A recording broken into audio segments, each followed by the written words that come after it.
Imagine stepping into a space so relentlessly, just graphically violent that it actually made the Marquis de Sade pass out cold. Yeah, the man who literally gave us the word sadism. Right. Well, welcome to the deep dive.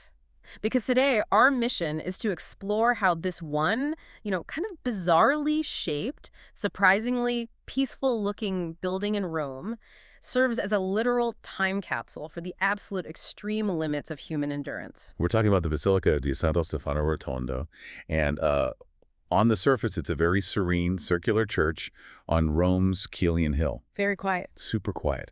But hidden inside its architecture, the art on the walls, and even just its physical foundations, there's this history of early Christian martyrdom that is gritty, deeply psychological, and honestly almost impossible to comprehend today. Yeah, and to really understand the people honored in this space, we kind of have to understand the physical ground we're standing on first. Right, the foundation. Because before the church was even a concept, the land itself had this really dark resume. The foundations of Santo Stefano Rotondo sit directly on top of the ruins of an abandoned 2nd century Mithraeum, which is a subterranean pagan cult space, and maybe more importantly, the Castra Peregrinorum. Right. And the Castra Peregrinorum was this vital nerve center for the Roman Empire. Yeah. Ostensibly, officially, these were the barracks for foreign soldiers stationed in Rome. Okay. But in practice, it actually served as the headquarters for the imperial secret police. Wow. So like the intelligence agency of the ancient world. Essentially, yes. I mean, these were the men tasked with domestic espionage. They functioned as couriers, informants, enforcers. The guys you don't want knocking on your door. Exactly. If the emperor needed to track down political dissidents or uncover some subversive new religious sect like the early Christians, for example, the orders, the interrogations, and the really brutal logistics would have flowed right through the very rooms that now form the basement of this church. That is just an incredible historical irony, and we are absolutely going to return to that later. Oh, for sure. But let's move up from the secret police barracks to the 5th century. We're looking at between 468 and 483 CE when Pope Simplicius orders a church built over those ruins. Right. And he doesn't build your standard Roman church, because when you think of ancient Roman basilicas, you picture a long rectangular hall. Right, the classic basilica shape. But Simplicius builds a massive rotunda. It is actually the oldest circular church in Rome. And the geometry of it was incredibly complex. The original architects laid out this central circular space, wrapped it in 3 concentric outer rings, and then intersected the whole structure with 4 arms forming a Greek cross. Let's clarify that real quick for anyone picturing a standard church cross. A Greek cross is like a plus sign, right? Like all 4 arms are exactly the same length, radiating out from the center. Perfect description, yeah. And the intent was to marry that circular shape, which was highly unusual for a standard Roman congregation, with a subtle cruciform layout. Where did they even get the idea? Well, they were pulling inspiration directly from Eastern Christian architecture, specifically the Church of the Holy Sepulchre in Jerusalem. Oh, okay.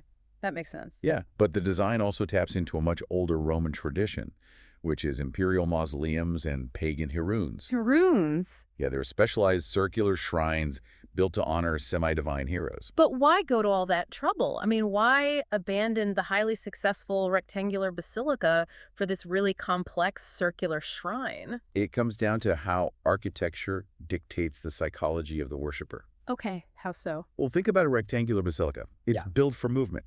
It's designed for a procession, channeling this massive crowd from the front doors straight down a long aisle to the altar at the far end. Right, it pushes you forward. Exactly. But a rotunda does the exact opposite. A circle arrests movement. Oh, interesting. It pulls your eyes, and really your physical presence, inward toward one inescapable focal point in the dead center. It's a shape engineered specifically for venerating a central point of sacrifice. But the building we see today, if you go to Rome right now, isn't that massive original complex? No, not at all. It shrank over time. Like in the 12th century, Pope Innocent II tears down the outer rings. Right. And then later in the 15th century, Pope Nicholas V brings in this architect named Bernardo Rossellino, and he walls in the inner columns to create a solid exterior boundary. Yeah, they really pared it down. But why demolish your own church to save it? Gravity and the mechanics of a failing roof. Oh, structural issues? Major ones. Without the benefit of modern steel frameworks, spanning a massive circular space with a heavy roof, creates an immense amount of lateral thrust. Lateral thrust. Yeah, the sheer weight of the roof doesn't just push straight down, Yeah. it pushes outward. It was literally threatening to splay the walls apart. So it's almost like a ship taking on water during a storm. Yeah. And to save the structural integrity of the hull, the crew just has to jettison the excess cargo. That is a brilliant way to look at it, actually. The outer rings of the church were the excess cargo. They were structurally compromised, and they were pulling the core of the building down. So by amputating the outer perimeters and walling up the strong inner columns, the architects sacrificed the massive footprint to permanently stabilize the center. Which I guess leaves us with a condensed, really intensely focused circular room. Exactly. So the architecture subtly pulls your attention to the concept of sacrifice.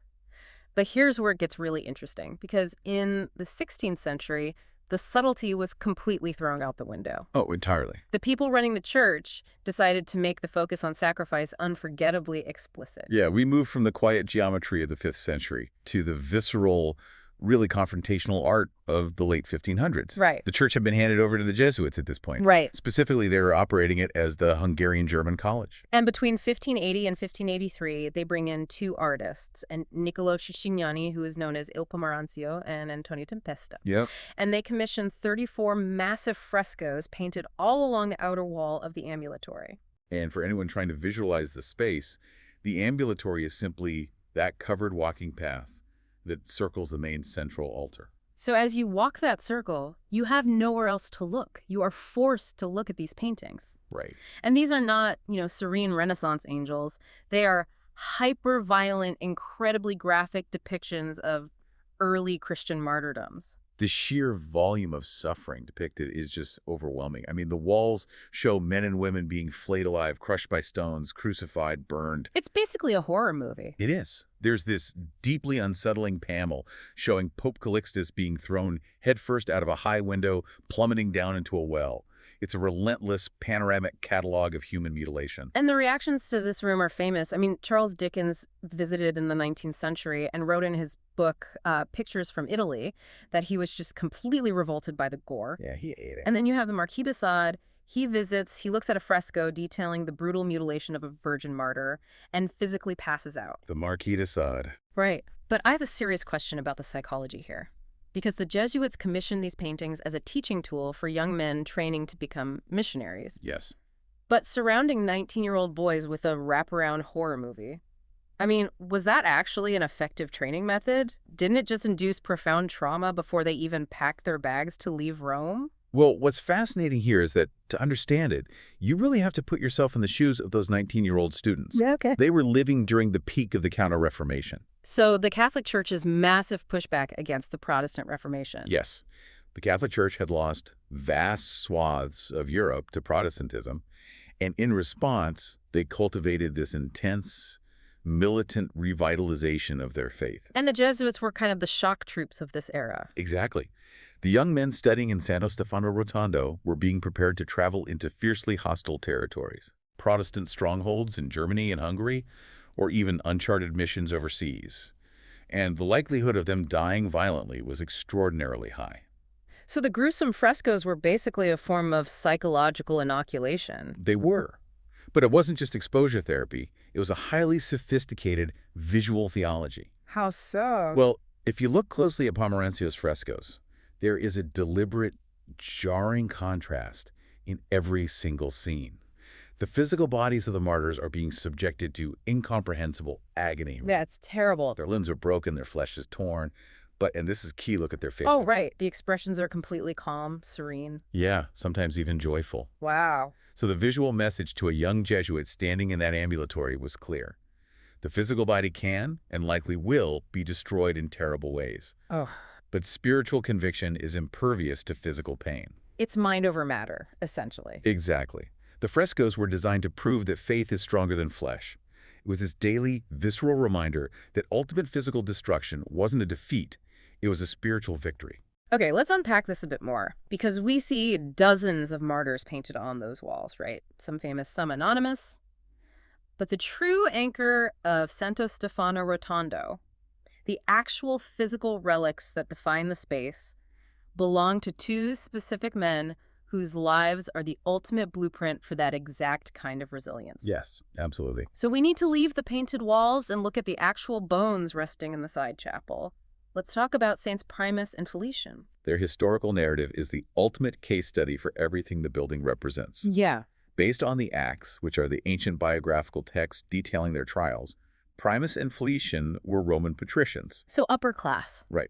Wealthy, educated, upper-class citizens living in the late 3rd and early 4th centuries. And they are arrested during the really fierce persecutions ordered by the emperors Diocletian and Maximian. Right. But what stops me in my tracks is their age. Because we often picture martyrs as, fiery, defiant youths in their 20s. Yeah, the classic image. Primus and Felician were in their 80s when they were arrested. They had spent decades quietly visiting imprisoned Christians, burying the dead, channeling their wealth to the poor. Just flying under the radar. Exactly. They had survived multiple waves of imperial crackdowns, growing old in their faith before finally being exposed. To be in your 80s, looking the full weight of the Roman Empire in the eye and basically refusing to blink, it demands an intense amount of respect. It really does. Because when they're dragged before the authorities in order to sacrifice to the pagan gods, Jupiter and Hercules, they are incredibly defiant. They're like ancient action movie heroes delivering snarky one-liners. Right. They openly mock the judges. They point out that the imperial statues are just helpless blocks of wood and stone. They even joke that the pagan priests have to keep guard dogs roaming the temples just to prevent common thieves from stealing the so-called gods. And that level of defiance from two elderly aristocrats just enraged the authorities. I can imagine. So they were transferred 12 miles outside of Rome to the town of Nomentum to face this brutal governor named Promotus. And Promotus decides to literally break them apart.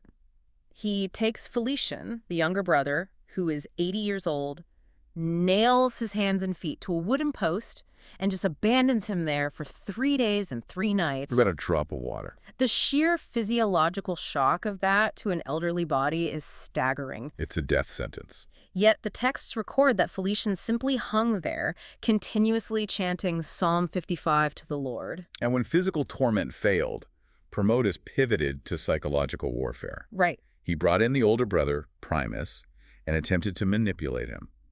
Promotus claimed that Felician had finally broken under the pain, sacrificed to the Roman gods, and was now enjoying the favor of the emperors. He just lies to his face. Yeah, and he urged Primus to follow his brother's example. But the narrative tells us that an angel had already visited Primus and exposed the lie. Right. So Primus calls the governor's bluff, and Promotus just completely loses whatever patience he had left. He snapped. He orders Primus beaten with clubs. He has his sides burned with torches while he's strapped to a rack. And this is just wild, he forces this 80-something-year-old man to drink molten lead. Which is horrific. And Primus swallows the liquid metal as if it were cold spring water, never stopping his prayers. So the governor is completely out of options. He resorts to the ultimate Roman spectacle of execution. Primus and Felician are thrown into the local amphitheater. The arena. Exactly. And they unleash 2 massive lions and a pack of bears. But the animals don't attack. Right. According to the accounts, the beasts walk up to the brothers and just happily fawn at their feet like domestic pets. Which is just an unbelievable image. The crowd is so stunned by the sight of these wild predators acting completely submissive that 1,500 spectators convert to Christianity on the spot. Wow. Realizing the spectacle has entirely backfired, Promotus simply has the brothers taken outside and beheaded. It is an awe-inspiring narrative. But let's look at this critically. As we analyze these accounts, these documents known as passionés, we have to recognize the literary mechanics at work here, right? They were structured very intentionally. So are you saying the details were exaggerated? Well, the authors of these texts were not merely transcribing dry court documents. They were crafting epic theological narratives for a community that was facing existential threats. So they needed heroes. Exactly. The extreme physical endurance, the witty dialogue dismantling the pagan judge, the wild animals losing their predatory instincts.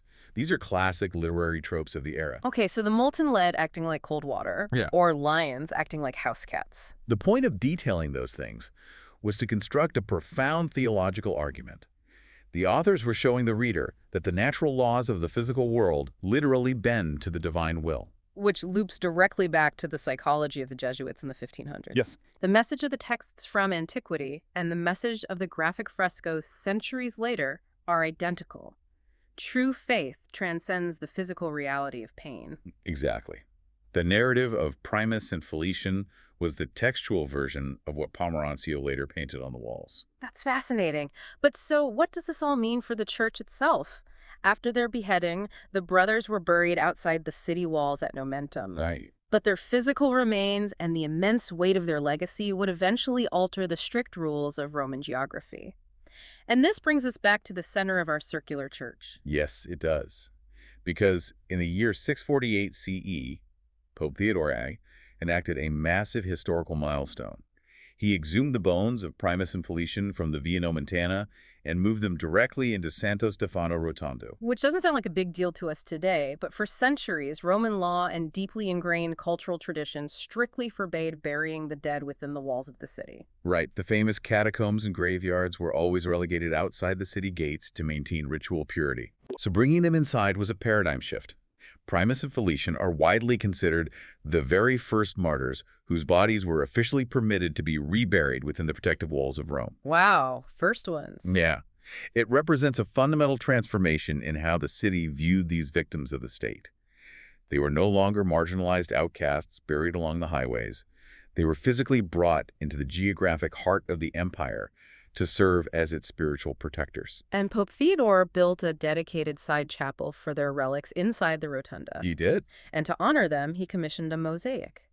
Now, surviving 7th century mosaics in Rome are incredibly rare. Very rare. But what fascinates me is the jarring emotional contrast between this mosaic and the rest of the building. Oh, the tone is completely different. Completely. When you walk the outer ring of the church, you are assaulted by the bloody, violent 16th century frescoes of Tempesta and Pomerancio.